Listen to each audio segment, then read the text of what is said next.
Hi ma, good afternoon. இப்போ 7th standard மேக்ஸில் third term அதில் வந்துட்டு பர்சன்டேஜ் செகண்டாக இருக்க ஒரு டாபிக் வந்துட்டு பர்சன்டேஜ் அண்ட் சிம்பிள் இன்ட்ரெஸ்ட் தான். அதில் வந்துட்டு அந்த பர்சன்டேஜ் டாபிக்னால் என்ன அப்படிங்கிறத பார்க்கலாம். சரிங்களா? பர்சன்டேஜ் அப்படின்னா தமிழில் சதவிகிதம் அப்படின்னு சொல்லுவோம். சரிங்களா? இப்போ ஃபார் எக்ஸாம்பிள் இப்போது 100 இருக்குன்னு வச்சுக்கோங்களேன். 100ல் பாதி என்னன்னு சொல்லுவோம்? 50. 100ல் பாதி என்ன? 50. சரி, அதில் ஒரு குவார்ட்டர், அதாவது கால் பகுதி எவ்வளோ சொல்லுவோம் அப்படின்னா 25 அப்படின்னு சொல்லுவோம். சரிங்களா? இதுவே 3/4 எவ்வளோ சொல்லுவோம்? 75 அப்படின்னு சொல்லுவோம். இது வந்து நம்மளுக்கு சின்ன நம்பர், அதனால் டக்குன்னு நம்ம சொல்லிடுவோம். இதுவே ஒரு லேக் கணக்குலையோ இல்லை க்ரோர் கணக்குலையோ போகுதுன்னு வச்சுக்கோங்களேன். அதை வந்துட்டு நம்மளுக்கு மென்ஷன் பண்ணும்பொழுது நம்பராக மென்ஷன் பண்ணுறதை விட பர்சன்டேஜாக மென்ஷன் பண்ணும்பொழுது இன்னும் கொஞ்சம் ஈஸியாக இருக்கும். சரிங்களா? ஸோ அதனால தான் மேக்ஸிமம் என்ன பண்ணுவாங்க அப்படின்னா பர்சன்டேஜஸில் கன்வெர்ட் பண்ணி கொடுப்பாங்க. இப்போது நியூஸ்லாம் தயவு செஞ்சு நிறைய பாருங்கள். அந்த நியூஸில் சொல்லுவாங்க வழக்கமாக பெண்களை விட இந்த வாட்டியும் ஆண்களை விட பெண்களை இந்த வாட்டியும் அதிகமான சதவிகிதம் தேர்ச்சி விகிதம் பெற்றுள்ளனர் அப்படின்னு. இப்போ இந்த எலெக்ஷன் டைம்லலாம் என்ன சொல்லுவாங்க அப்படின்னா மொத்தமாக ஒரு ஏரியாவிலையும் வந்துட்டு 60% ஆஃப் பர்சன்டேஜ் வந்துட்டு ஓட் வந்துட்டு போல் ஆகிருக்கு, 75% ஓட் வந்துட்டு போல் ஆகிருக்கு அப்படின்னு சொல்கிறாங்கல்ல. ஸோ இந்த பர்சன்டேஜ் அப்படிங்கிறது என்ன அப்படின்னா இருக்கிற நம்பரில், ஒட்டுமொத்த நம்பரில் நம்மளுக்கு தேவைப்படுற கவுண்ட்டை மட்டும் பர்சன்டேஜாக கன்வெர்ட் பண்ணுறது தான். சரிங்களா? பர்சன்டேஜ் அப்படின்னாலே 100. இதை நல்லா ஞாபகம் வச்சுக்கோங்க. சரிங்களா? பர்சன்டேஜ்னால் என்ன? 100. இப்போது ஒரு நம்பரை நம்ம பர்சன்டேஜுக்கு கன்வெர்ட் பண்ணுறோம். சரிங்களா? நல்லா ஞாபகம் வச்சுக்கோ. ஒரு நம்பரை நம்ம எதுக்கு கன்வெர்ட் பண்ண போகிறோம்? பர்சன்டேஜுக்கு கன்வெர்ட் பண்ண போகிறோம். அப்படி பர்சன்டேஜுக்கு கன்வெர்ட் பண்ணும்பொழுது அது ஒரு ஹோல் நம்பர். சரிங்களா? ஹோல் நம்பர் அப்படின்னா ஹோல் நம்பராக இருந்துச்சு அப்படின்னா அந்த இடத்துல என்ன பண்ணணும் அப்படின்னா 100 டிவைடில் போடணும். ஓகேவா? ஹோல் நம்பராக இருந்துச்சுன்னா 100 எதில் போடணும்? டிவைடில் போடணும். சப்போஸ் கொடுத்துருக்கிறது நம்மளுக்கு அவங்களே ஃப்ராக்ஷனில் கொடுத்துருக்காங்க. நம்பர் எதில் கொடுத்துருக்காங்க? ஃப்ராக்ஷனில் கொடுத்துருக்காங்க அப்படின்னா பர்சன்டேஜை என்ன பண்ணணும், அதாவது அந்த 100 என்ன பண்ணணும் அப்படின்னா 100 என்ன பண்ணணும்னா மல்டிப்ளை பண்ணிக்கணும். இதை நல்லா ஞாபகம் வச்சுக்கோங்க. சரியாம்மா? இப்போ ஃப்ராக்ஷனில் மாற்றணும்னா என்ன பண்ணணும்? கொடுத்துருக்கிறது ஹோல் நம்பர். ஹோல் நம்பர்னால் என்ன அர்த்தம்? அதாவது வித்தவுட் ஃப்ராக்ஷனில் இருக்கிறது. ஃபார் எக்ஸாம்பிள் இப்போ ஒரு 1, 2, 3 எக்ஸட்ரா அப் டு இருக்கிறோம் இல்லையா, இந்த மாதிரி நம்பர்ஸ் அந்த மாதிரி இருந்துச்சுன்னா நம்ம கண்டுபிடிக்கிறதுக்கு பர்சன்டேஜ் கண்டுபிடிக்க என்ன பண்ணணும்? அந்த நம்பர் கூட 100 டிவைட் பண்ணணும். இதுவே ஃப்ராக்ஷன். சரிங்களா? கொடுத்துருக்க நம்பரே இப்போ ஒரு 1/2 இல்லை 4/5 இந்த மாதிரி கொடுத்துருக்க நம்பர் ஃப்ராக்ஷனில் இருந்துச்சு அப்படின்னா ஸோ அது கூட அந்த நம்பருக்கு நம்ம பர்சன்டேஜ் கண்டுபிடிக்க என்ன பண்ணணும் அப்படின்னா 100 மல்டிப்ளை பண்ணணும். சரியா? இந்த ரெண்டு கான்செப்டை கொஞ்சம் நல்லா ஞாபகம் வச்சுக்கோங்க. சரி, இப்போது நம்மளுக்கு ஃபஸ்ட்டு என்ன இருக்குது அப்படின்னா உங்களோட புக்கில் பாருங்கள், இங்கே என்ன இருக்குது? 2.1.1ல் கன்வெர்ட்டிங் ஃப்ராக்ஷன் டு பர்சன்டேஜ். சரியா? அதாவது உனக்கு கொஷினை ஃப்ராக்ஷனில் கொடுத்துருப்பாங்க, அதை நம்ம என்ன பண்ணணும் அப்படின்னா பர்சன்டேஜுக்கு கன்வெர்ட் பண்ணணும். ஓகேவா? அதில் ஃபஸ்ட்டு எக்ஸாம்பிள் என்ன கொடுத்துருக்காங்க? எக்ஸாம்பிள் 2.1ல் என்ன கொடுத்துருக்காங்க அப்படின்னா 1/5. Right 1/5 as percent. ஓகேவா? 1/5 என்ன பண்ண சொல்லியிருக்காங்க? பர்சன்டேஜாக கன்வெர்ட் பண்ண சொல்லியிருக்காங்க. சரிங்களா? நான் ஃபஸ்ட்டே உங்ககிட்ட சொன்னேன். என்ன சொன்னேன்? ஃப்ராக்ஷனில் கொடுத்துருந்தாங்க அப்படின்னா நம்ம அந்த பர்சன்டேஜில் கன்வெர்ட் பண்ணும் பொழுது இப்போது 1/5. சரியாம்மா? அப்போ நம்ம அதை என்ன பண்ணணும்? மல்டிப்ளை பண்ணணும் 100ஆல். ஓகேவா? ஸோ அப்போ என்ன பண்ணலாம் அப்படின்னா 1/5. சரிங்களாம்மா? So 1/5 into 100%. ஓகேவா? சரி, இப்போது இது நம்ம மல்டிப்ளை பண்ணும்போது என்ன வரும்? 1 × 100 என்ன வந்துடும்? 100% பை என்ன வந்துடும்?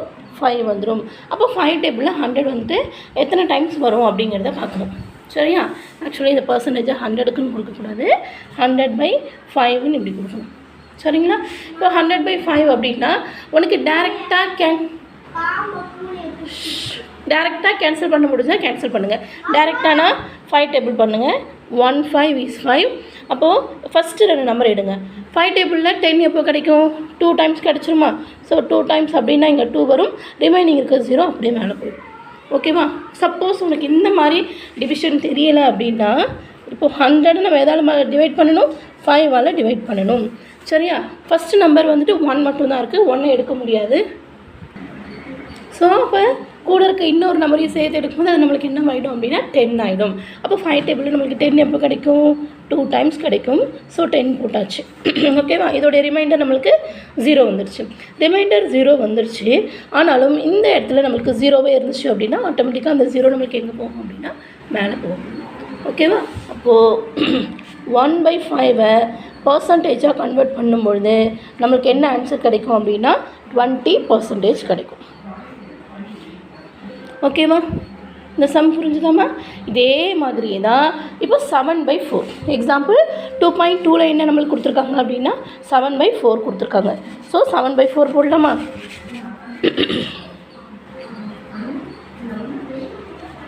ஸோ 7/4 ஃப்ராக்ஷனில் இருக்கா? ஃப்ராக்ஷனில் இருந்துச்சு அப்படின்னா பர்சன்டேஜ் கண்டுபிடிக்க நம்ம என்ன பண்ணணும்? 100%ஆல் மல்டிப்ளை பண்ணணும். சரிங்களா? அப்போது 7/4 × 100%. ஓகேவா? முடிஞ்ச அளவுக்கு ஒன்றால் இதை டிவைட் பண்ண முடியுதா அப்படின்னு சொல்லி பாருங்கள். இந்த ஸ்டெப்பை நெக்ஸ்ட் நம்ம எப்படி எழுதலாம்? 7 × 100/4%. ஓகேவா? இப்போது 4 இருக்குது, இங்கே 7 இருக்குது, இங்கே 100 இருக்குது. நம்ம அதை டிவைட் பண்ண முடியுமான்னு பார்க்கணும். ஓகேவா? இப்போ 4 டேபிளில் 100 நம்மளுக்கு கிடைக்குமா? சேம் அதே மாதிரி தான். இப்போ 5 போன சம்மில் 100/5 போட்டோம் இல்லைங்களா? அதே மாதிரி 100/4 போட்டு பாருங்கள். 4 டேபிளில் போட்டு பாருங்கள். 1 4 is 4. ஓகேவா? இங்கே என்ன வந்துடும்? நீங்கள் வந்துட்டு இந்த 6th செகண்ட் டேர்ம்னு நினைக்கிறேன், அதில் நீங்கள் படிச்சிருப்பீங்க, ஞாபகம் இருக்கா? டிவிசபிள் பை 2, டிவிசபிள் 5, 4 இதெல்லாம் பார்த்தீங்கன்னா லாஸ்ட் 2 டிஜிட் நம்மளுக்கு 0வாக இருந்துச்சு அப்படின்னாலே கண்டிப்பாக அது நம்மளுக்கு எதால் டிவைட் ஆகும்? 4ஆல் டிவைட் ஆகக்கூடிய நம்பராக தான் இருக்கும். சரியா? இப்போ அதே மாதிரி தான். இப்போ ஃபஸ்ட்டு 2 நம்பர் எடுக்கிறோம். 2 நம்பர் நம்மளுக்கு 10 இருக்கா? 4 டேபிளில் 10 வருமா? வராது. ஆனால் 2 டைம்ஸ் நம்மளுக்கு என்ன கிடைக்கும் அப்படின்னா 8 கிடைக்கும். பட் ரிமைனிங் எவ்வளோ வந்துடும்? 10ல் 8 வரைக்கும் போயிடுச்சுன்னா ரிமைனிங் 2 இருக்கும். ஸோ இந்த இடத்துல 20 வரும். சரிங்களா? அப்போ 4 டேபிளில் 20 எப்போ கிடைக்கும் அப்படின்னா 5 டைம்ஸ் கிடைக்கும். ஓகேவா? ஸோ சப்போஸ் உனக்கு அந்த மாதிரி போட தெரியல அப்படின்னா இந்த டிவிஷன் போடுங்க 4. சரிங்களா? 2 டைம்ஸ் போட்டோன்னா என்ன வந்துடும்? 8 வந்துடும். 10லேருந்து 8 போயிடுச்சுன்னா ரிமைனிங் 2. இந்த 0 நம்மளுக்கு கீழே இறங்கும் பொழுது 20 ஆகும். 4 டேபிளில் 20 எப்போ கிடைக்கும்? 5 டைம்ஸ் கிடைக்கும். ஓகேவா? அப்போ 100 4ஆல் டிவைட் பண்ணும்போது ஆன்சர் என்ன வந்துடும்? 25%. அப்போ இங்கே என்ன இருக்குது? 7 × 25%. சரிங்களா? இப்போ இது ரெண்டுத்தையும் மல்டிப்ளை பண்ணுங்கள். 7 × 5 என்ன வரும்? சொல்லுங்கள். 7 × 5 35. 35க்கு 5 ரிமைனிங் எவ்வளோ வந்துடும்? 3. 7 × 2 என்ன வந்துடும்? 14. 14 + 3 என்ன வந்துடும்? 17. ஸோ இதோடைய ஆன்சர் 175%. ஓகேவா? ஓகேவாம்மா? இதில் ஏதாவது டவுட் இருக்கா உங்களுக்கு? சரி, அப்போ நெக்ஸ்ட் சம் பார்க்கலாமா? Next sum 2.3. சரிங்களா? அதில் என்ன கொடுத்துருக்காங்க பாருங்கள். Out of 20 beads. சரியா? எவ்வளோ? Out of 20 beads 5 beads are red. What is the percentage of red அப்படின்னு கேட்டிருக்காங்க. சரியாம்மா?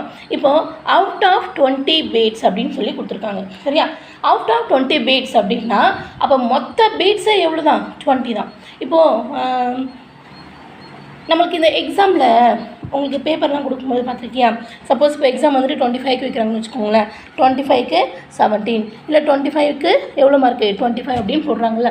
அப்போ இந்த கீழே போடுறது தான் என்ன நம்மளுக்கு ஃபுல்லாக மொத்தமாக எவ்வளோக்கு தான் எக்ஸாம் எழுதிருப்பேன்? 25க்கு எழுதிருப்பேன். அப்படி இல்லை அப்படின்னா 50க்கு எழுதிருப்பீங்க. அப்படி இல்லை அப்படின்னா 100க்கு எழுதிருப்பீங்க.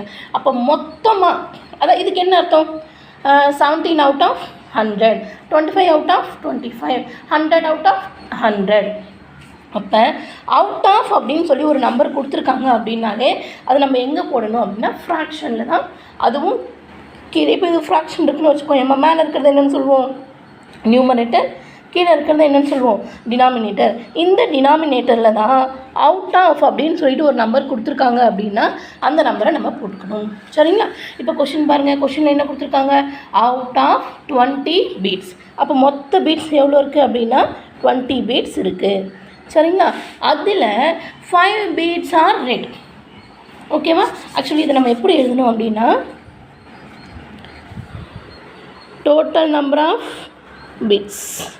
டோட்டல் நம்பர் ஆஃப் பிட்ஸ் எவ்வளோமா? 20. சரியா? அதில் நம்பர் ஆஃப் ரெட் பிட்ஸ் எவ்வளோ வரும்? அதில் 5 அப்படின்னு வரும். ஓகேவா? அப்போ இதை நம்ம எப்படி எழுதுவோம் அப்படின்னா 20 out of 5 அவ்வளோதான். சரிங்களா? இப்போ இதை நான் என்ன பண்ணணும் அப்படின்னா பர்சன்டேஜில் கன்வெர்ட் பண்ணணும். அப்போ பர்சன்டேஜில் கன்வெர்ட் பண்ணும்போது எவ்வளோ வரும்? 5/20 into 100%. இங்கே பாரு, ஜீரோவும் ஒரு ஜீரோவும் என்னவாயிடும்? கேன்சல் ஆகிடும். அப்போ 1 2 இங்கே என்ன வந்துடும்? 5 2 என்ன வந்துடும்? 10 வந்துடும். அப்போ 5 into 5 என்ன வந்து ரிமைனிங் எவ்வளோ மணிக்கும்? 5 into 5%. அப்போ 5 into 5 அப்படின்னும்போது ஆன்சர் நம்மளுக்கு என்ன வந்துடும் அப்படின்னா 25%. சரியா? அப்போது பர்சன்டேஜ் ஆஃப், நான் இங்கே ஷார்ட்டாக எழுதுகிறேன், ஆனால் நீ பர்சன்டேஜ்னு போடணும். சரியா? Percentage of red beads equal to எவ்வளோ இருக்கும் அப்படின்னா 25%. இந்த மாதிரி தான் ஒரு சம்மை எழுதி கம்ப்ளீட் பண்ணும். ஓகேவா? நெக்ஸ்ட்டு 2.4. 2.4ல் என்ன கொடுத்துருக்காங்க பாருங்கள். கன்வெர்ட் த ஃப்ராக்ஷன் 23/30 ஆஸ் பர்சன்ட் அப்படின்னு சொல்லி கொடுத்துருக்காங்க. அதாவது 23/30 நம்ம எதில் கன்வெர்ட் பண்ணணுமா? பர்சன்டேஜில் கன்வெர்ட் பண்ணணுமா? பட் இதுக்கு முன்னாடி இருந்தது எல்லாமே கொஞ்சம் உங்களுக்கு தட் மீன்ஸ் இந்த இது எல்லாமே பார்த்திங்கன்னு வச்சுக்கோங்களேன், கீழே வந்துட்டு உங்களுக்கு ஈஸியாக கொஞ்சம் கேன்சல் பண்ணுற மாதிரி சின்ன நம்பராக கொடுத்துருப்பாங்க. இது பார்த்திங்க அப்படின்னா கொஞ்சம் நம்மளுக்கு பெரிய நம்பராக கொடுத்துருக்காங்க. ஓகேவா? அப்போ 23/30 போட்டாச்சு. இப்போ பர்சன்டேஜ் அப்படின்னும்போது அந்த இடத்துல நம்ம என்ன பண்ணணும்? 23/30 பர்சன்டேஜ் கண்டுபிடிக்கும் போது என்ன பண்ணணுமா? 100%ன்னு போடுவோம். சரிங்களா? சரி, இப்போ பாரு, இதில் என்ன பண்ணலாம்? ஒரு ஜீரோவும் தான் கேன்சல் பண்ண முடியும். வேறு நம்பர் இதையே கேன்சல் பண்ண முடியுமா? முடியாது. இப்போ ரிமைனிங் என்ன இருக்கும்? 23 into 10. டிவிஷனில் நம்மளுக்கு என்ன வந்துடும் அப்படின்னா 3 இருக்கும், இங்கே பர்சன்டேஜ் இருக்கும். ஓகேவா? இப்போ 23 into 10 என்ன வந்துடும்? நல்லா ஞாபகம் வச்சுக்கோ. உனக்கு இங்கே 10 இல்லை 100, அதாவது தட் மீன்ஸ் 10 100 1000 இந்த மாதிரி எந்த நம்பர் கொடுத்துருந்தாலும் மல்டிப்ளிகேஷனில் ஜஸ்ட்டு அதில் எத்தனை ஜீரோ இருக்கோ அந்த ஜீரோவை ஆட் பண்ணால் போதும். ஓகேவா? ஆட் பண்ண இது ஐ மீன் ஆட் மீன்ஸ் இது கூட சேர்த்துக்கணும். ஆட்னா அடிஷன் கிடையாது. சரியா? 23 கூட இந்த ஜீரோவை சேர்த்துக்கணும். அப்போ 230 ஆகிடும் by 3%. சரியாம்மா? இப்போ நம்ம என்ன பண்ணணும் அப்படின்னா இதை டிவைட் பண்ணணும். ஓகேவா? ஸோ ஆஸ் யூஷுவல் உனக்கு சேம் அந்த மாதிரி டிவைட் பண்ண முடிஞ்சால் டிவைட் பண்ணுங்கள். இல்லை இந்த மாதிரி பெரிய நம்பராக இருந்துச்சு அப்படின்னா நம்ம நார்மல் டிவிஷன் போடுவோம் இல்லையா, அந்த மாதிரி போடுங்க. 230 எதால் டிவைட் பண்ணுறோன்னா 3ஆல் டிவைட் பண்ணுறோம். ஓகேவா? ஃபஸ்ட்டு நம்பர் 2 தான் இருக்குது. 2ங்கிறது இந்த டிவைஸரை விட சின்ன நம்பராக இருக்குது, ஸோ அதை எடுக்க முடியாது. அப்போ 2 நம்பரை சேர்த்து எடுக்கும்போது அது நம்மளுக்கு என்ன ஆகிடும்? 21 ஆகிடும். சரிங்களா? 23 ஆகிடும். அப்போ 3 டேபிளில் 23 டேரெக்டாக கிடைக்குமா? கிடைக்காது. அப்போது 3 டேபிளில் நியரஸ்ட்டு 23க்கு இருக்க வேல்யூஸ் என்ன வரும்னு பார்க்கணும். அப்போ 3 டேபிள் சொல்லிக்கிட்டே வாங்க. சொல்லிகிட்டே வரும்போது 7 டைம்ஸ் என்ன கிடைக்கும்? 7 3s நம்மளுக்கு என்ன கிடைச்சிரும்? 21 கிடைக்கும். அப்போ 8 3s என்னமா கிடைக்கும்? 8 3s 24 கிடைக்கும். ஆனால் 24 நம்ம என்ன செய்யக்கூடாது? போடக்கூடாது. ஏன்னா அங்கே நம்மளுக்கு இருக்க வேல்யூவே 23 தான். ஸோ 23 விட சின்ன நம்பர் தான் இந்த இடத்துல போடணுமே ஒழிய 23 விட பெரிய நம்பர் போடக்கூடாது. ஓகேவா? 3லேருந்து 1 போயிடுச்சுன்னா ரிமைனிங் எவ்வளோ வரும்? 2 வரும். சரியா? 2 2 0 ஆகிடும். 2 - 2 0 ஆகிடும். ஸோ இங்கே ரிமைனிங் இருக்குது 0 இங்கே வரும். ஓகேவா? இப்போ 3 டேபிள் சொல்லிக்கிட்டே வாங்க. 7 3s 21 கிடச்சின்னா 21 இங்கே போட முடியுமா? போட முடியாது. ஏன்னா அது 20 விட பெரிய நம்பராக ஆகிடும். அப்போ அதுக்கு முன்னாடி இருக்க நம்பர்னால் என்ன வருமா? 6 3s என்ன வந்துடும்? 18 வந்துடும். அப்போ 20லேருந்து 18 போயிடுச்சுன்னா ரிமைனிங் வேல்யூ எவ்வளோ கிடைக்கும்? 2 கிடைக்கும். ஓகேவா? இன்னொரு விஷயமா, இந்த கொஷினை நம்ம இதோடய ஸ்டாப் பண்ணியிருக்கலாம். அதாவது 23/3 இருக்குது, 230/3 இருக்கு இல்லையாம்மா, இந்த சமயம் இதோடய நம்ம ஸ்டாப் பண்ணியிருக்கலாம். ஆனால் ஏன் நம்ம ஸ்டாப் பண்ணாமல் நெக்ஸ்ட் ஸ்டெப் நம்ம கொண்டு போகணும் அப்படின்னா, இந்த ஃப்ராக்ஷன் பார்த்தீங்க அப்படின்னா உனக்கு அது இம்ப்ராப்பர் ஃப்ராக்ஷனில் இருக்குது. சரியா? இம்ப்ராப்பர் ஃப்ராக்ஷன்னா என்ன? ஒரு நியூமரேட்டர் டினாமினேட்டர் இருக்கும்பொழுது கீழே உள்ள டினாமினேட்டர் பெருசாக இருக்கணும். சரியா? மேலே இருக்க நியூமரேட்டர் எப்படி இருக்கணும்? சின்னதாக இருக்கணும். மேலே சின்ன நம்பரும் கீழே பெரிய நம்பரும் இருந்துச்சுன்னா அது ப்ராப்பர் ஃப்ராக்ஷன். பட் கீழே சின்ன நம்பர் இருந்து மேலே பெரிய நம்பர் இருந்துச்சு அப்படின்னா அதை வந்து இம்ப்ராப்பர் ஃப்ராக்ஷன் அப்படின்னு சொல்லுவோம். சரியா? எப்படி சொல்கிறது, ஒரு குட்டிக்கோண்டு பாத்திரத்துக்குள்ளே நம்ம நிறைய பொருளை வைக்க முடியுமா? முடியாது. இதுவே பெரிய பாத்திரத்துக்குள்ளே நம்மளால் என்ன செய்ய முடியும்? நிறைய பொருட்களை வைக்க முடியும்.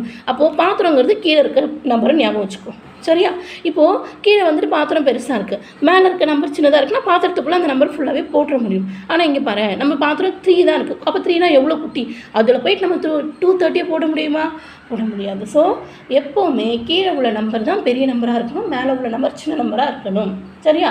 அப்படி இருந்துச்சுன்னா அது வந்து நம்மளுக்கு ப்ராப்பர் ஃப்ராக்ஷன். அப்படி இல்லாத பட்சத்தில் தான் அது என்னென்னு சொல்லுவோம் அப்படின்னா இம்ப்ராப்பர் ஃப்ராக்ஷன். இம்ப்ராப்பர் ஃப்ராக்ஷனோட செம்ம கம்ப்ளீட் பண்ணக்கூடாது. ஸோ அதனால தான் அதை என்ன பண்ணுவாங்க அப்படின்னா மிக்சடு ஃப்ராக்ஷனாக சேஞ்ச் பண்ணுவாங்க. சரிங்களா?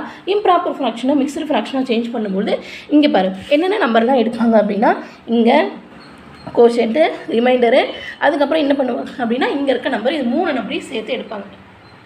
ஓகேவாம்மா? ஸோ இதில் இங்கே மேலே இருக்கும் இல்லையா நம்பர், இந்த நம்பர் நம்மளுக்கு எங்கே போகும் அப்படின்னா இங்கே சைடில் போகும். That means 76. மேலே உள்ள நம்பர் என்ன? 76. அந்த 76 இங்கே போட்டுருவோம். இங்கே கீழே ரிமைண்டர் என்ன இருக்குது? 2. கீழே இருக்க ரிமைண்டரை மேலே நியூமரேட்டரில் போடுவோம். இங்கே சைடில் உள்ள 3 என்ன பண்ணுவோம் அப்படின்னா கீழே டினாமினேட்டரில் போடுவோம்.